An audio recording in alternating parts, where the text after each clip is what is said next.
After Princess Rian overcomes her suspicion about the shy hero Shin, she trusts him due to his letter from Moon Sanctum and her intuition skills. Shin anticipates a proposal but is surprised when she challenges him to a duel. Rian's behavior is unconventional and odd for a princess, making her guard knight, Rizzed, to remind her to act royally with a civilian.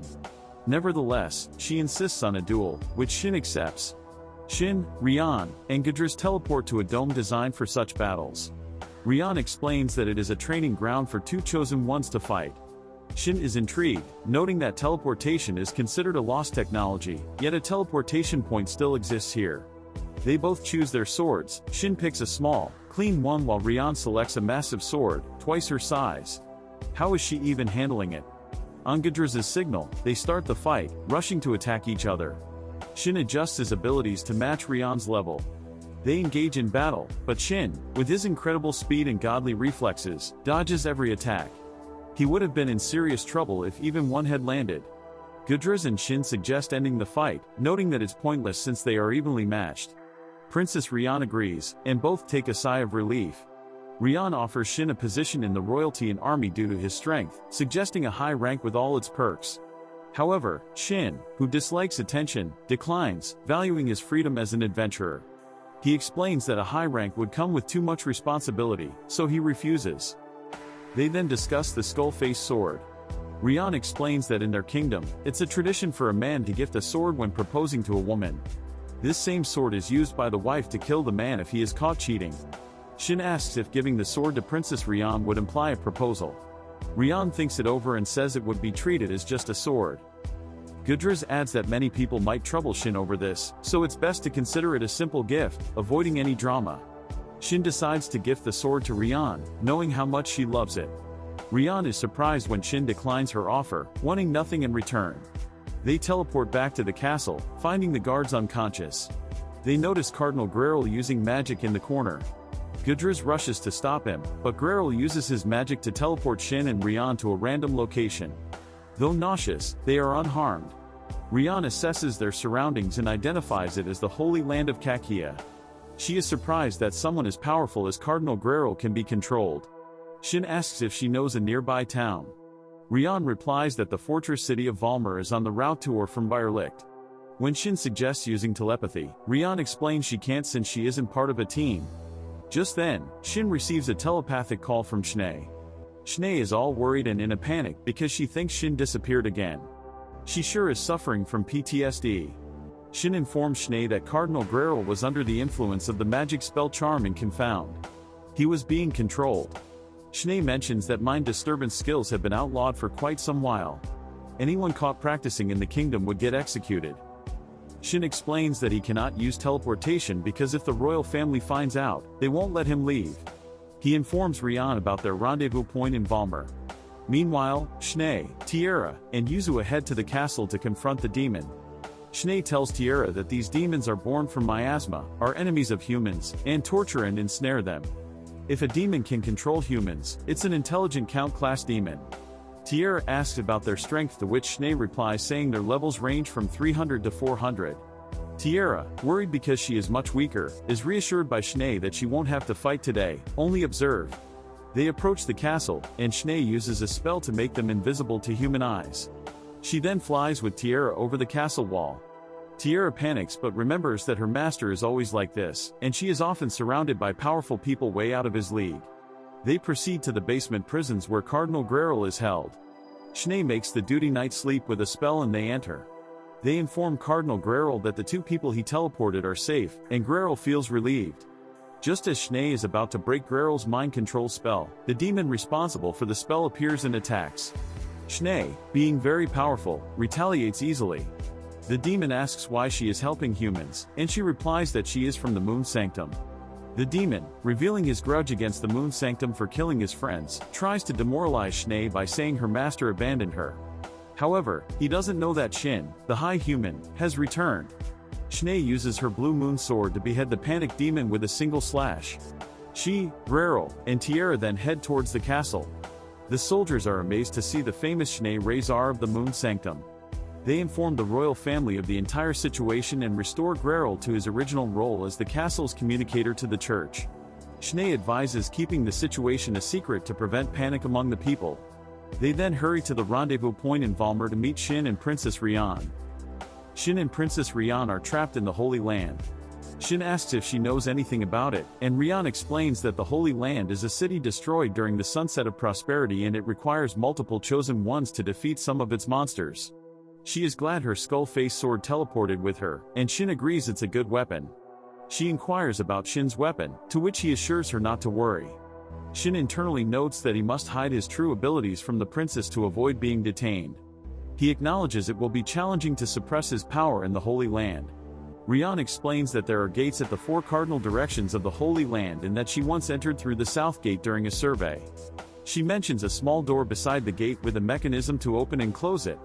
Shin considers taking a shortcut or scaling the wall but finds himself repeatedly teleported back to his original position. Shin tells Rian to follow him, revealing that he knows the cause. They discover a sphere of light, indicating that the Holy Land has turned into a dungeon. Shin explains they must follow a specific route to solve the dungeon, and straying from it causes them to be teleported back. He says the sphere is their guide. The princess feels fortunate to be teleported with Shin since he solved the puzzle so quickly. Shin compliments her, saying it's an honor to be with a princess, rizzing her in the process. Shin goes through the teleportation point first to check if it's safe, then returns to escort the princess. This way, he can fight monsters at full strength without her seeing. Our hero is quite clever. Upon teleporting, Shin detects a monster at the end of a corner. They approach and see a level 531 monster. Shin identifies it as a Gilliwise, a phantom-type monster using earth and wind magic which hits them with strong magic.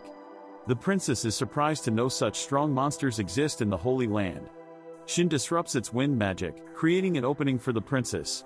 She uses her full moon edge attack and kills the monster in a single blow. The princess is astonished at how easily it was defeated. Shin explains that her sword has a holy elemental enhancement, which is the monster's weakness. She then asks about his sword, and Shin reveals it is Fel Crimson, a mythology-class weapon. Shin mentions he has a trick or two up his sleeve but he knows that he got much more. Saying this makes the princess interested in him even more. As they navigate the dungeon, Rian asks about nearby monsters. Shin notes there are 20, but reassures her that they won't leave their territories, though they should remain cautious and avoid unnecessary danger.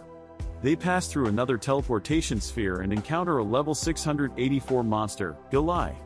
Just as Shin comments on the troublesome nature of this monster, Princess Rian charges ahead, mistaking it for a harmless slime. The monster captures her, burning through her defenses and clothes. Shin rescues her, reminding her to be careful, and she apologizes. Shin uses fire magic to create an opening, allowing Rian to slash through the monster's core, defeating it easily. Princess Rian comments that it's awkward for Shin to speak so formally in such situations. As Shin gazes into the horizon, Rian asks why. Shin replies that he might see something if he looks at her, making her realize she's nearly naked, revealing her amazing body. She gets embarrassed and sits down feeling ashamed. Shin gives her his coat and offers clothes from his inventory. The princess is amazed he keeps all this stuff with him. She asks for looser clothing as the ones provided are tight. Shin hears this and turns over to stare at her huge melons and figure and then apologizes for staring. As they continue through the dungeon, Shin asks if she knows any magic. Rian replies that she does, but it's ineffective against the monsters in the Holy Land. Shin then contacts Schnee, asking if he can teach Rian pseudo-enhancement magic. Schnee agrees, understanding the urgency of the situation. Shin teaches Princess Rian the pseudo-enhancement with fire. She tests it by slashing through a stone, which burns, leaving her amazed. Shin explains the limitations, mentioning that the weapon must be of legend class or higher, or else it would break. Rian thanks Shin, feeling that his favors keep increasing, and he doesn't even accept any reward. Shin responds, somewhat awkwardly, that she should protect the kingdom and its people in return. Internally, he feels guilty, considering pseudo-enhancement a mere trick from the game time. Shin and Rian notice they are nearing the end of the dungeon. As Shin stands, he feels something pulling him. He spots a monster's egg near the gate. Despite Rian's doubtfulness, the egg hatches, revealing an ice griffin. As the griffin emerges, Shin grabs Rian and jumps to safety. Once secure, Rian, blushing, asks him to put her down. Shin apologizes, his only intention being her safety. My man just wants to keep her safe. Shin devises a plan to distract the griffin so Rian can attack. He diverts its attention by calling it a chicken and throwing daggers at it, creating an opening for Rian. She uses her fast attack Tyrant's Fist on the griffin, but it easily throws her aside, seemingly unbothered. Shin jumps in and attacks the griffin with a flare burst, confident it would defeat the ice elemental monster. As he talks with Rian, the griffin auto-regenerates and counterattacks, surprising Shin with its abilities. Rian suggests that it's not regeneration but rather respawn, as the monster appears completely renewed. They retreat to a safe place. Shin asks Rian to head to the gate and use the apparatus to open it, explaining that the monster's regeneration is due to magic linked to the gate's art. He assures her he'll handle the griffin while she does this. Rian heads for the gate while Shin battles the griffin using his true form. He repeatedly slashes the griffin's neck, killing it each time, but it keeps respawning. He does this 30 times without success. Despite the frustration, Shin is excited by the challenge of testing their powers against each other. Rian manages to open the gate. Shin notices a white sphere inside the griffin, realizing it's the source of the sucking and dragging sensation he felt earlier. He attacks the griffin again, but this time, it doesn't regenerate. He finally kills it with an explosion. Rian and Shin then exit the Holy Land. Shin mentions his plans to meet his friends in Valmer. Shin contacts Schnee to inform her that he and Princess Rian will be camping overnight. Schnee, feeling a tinge of worry and jealousy, increases their travel speed and urges Shimmer to hurry. Meanwhile, Shin and Princess Rian sit together by the fire. Rian tells Shin that her royal duties often force her to be formal, and she's relieved to let her guard down for a change. She expresses her happiness at being unmonitored for once. Then, she hugs Shin's arm, commenting on his warmth, which makes our shy hero anxious. Shin reminds her that the kingdom must not find out about their closeness. The next morning, Shin is awakened by the sound of monsters heading toward Valmer. Rian emerges from the tent, initially thinking it's smoke but realizing it's actually monsters. Princess Rian and Shin stand amazed as they witness a massive horde of monsters advancing towards Valmer. Shin is puzzled by the sudden appearance of so many monsters.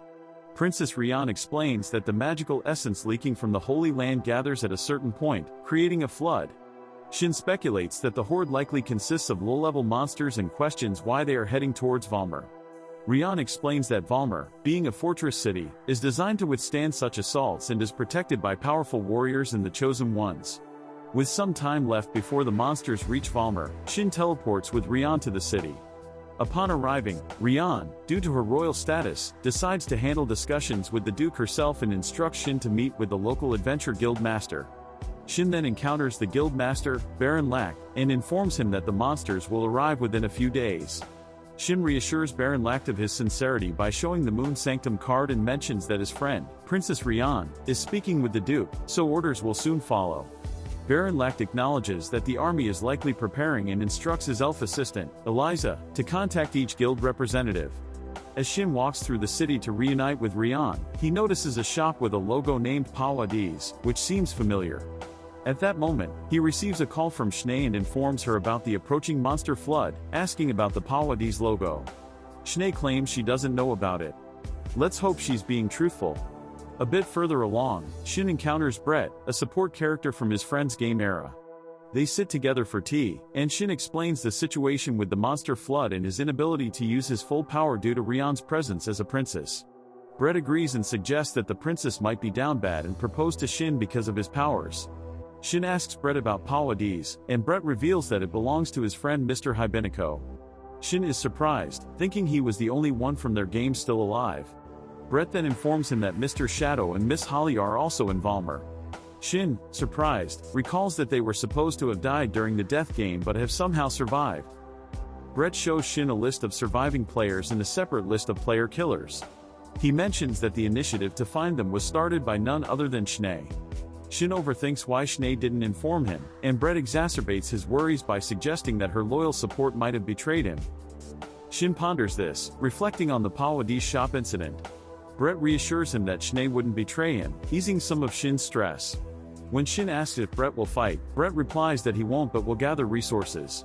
Shin laughs, recognizing Brett's role as a money lover. Shin then realizes there could be high-level monsters in the approaching flood. He meets Tierra and others in the city and inquires about Schnee, to which Tierra responds that she is quite popular.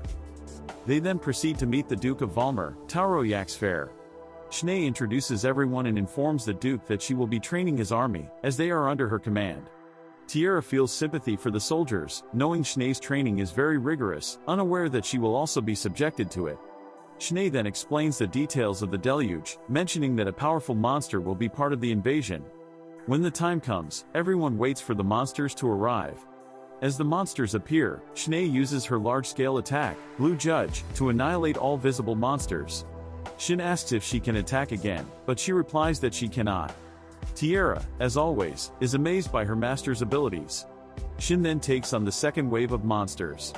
Tiara uses a powerful bow given by Shin to shoot down a large number of monsters while Rion charges into the monster wave, battling weaker monsters until a powerful goblin appears, challenging her significantly. Tiara is unable to shoot another arrow because her magic is depleted. She is useless as always. However, the egoistic guy Wilhelm arrives just in time, and together they defeat the goblin. Miss Rasha then arrives and regenerates Tiara's magic.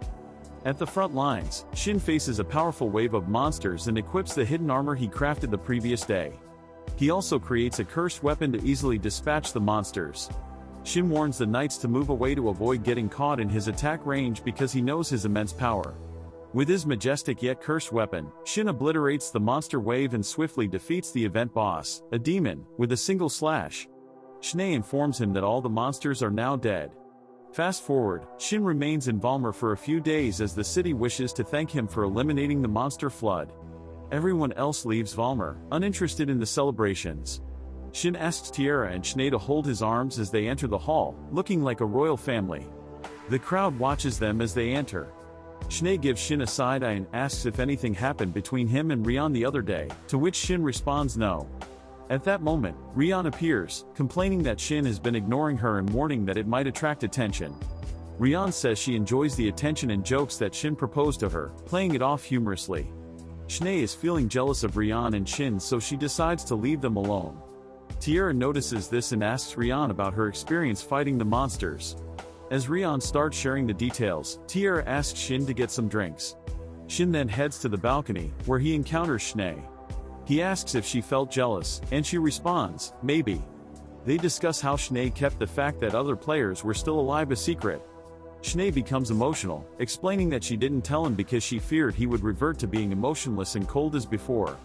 Shin hugs her, saying he forgives her and that he felt relaxed upon reuniting with her and hearing her say, "Welcome home." Schnee then asks Shin if he still loves the other girl player he used to love before. Shin admits that his feelings have not changed. In response, Schnee kisses him on the lips and confesses her love, vowing to keep trying until she wins his heart. She is so down bad for our guy Shin.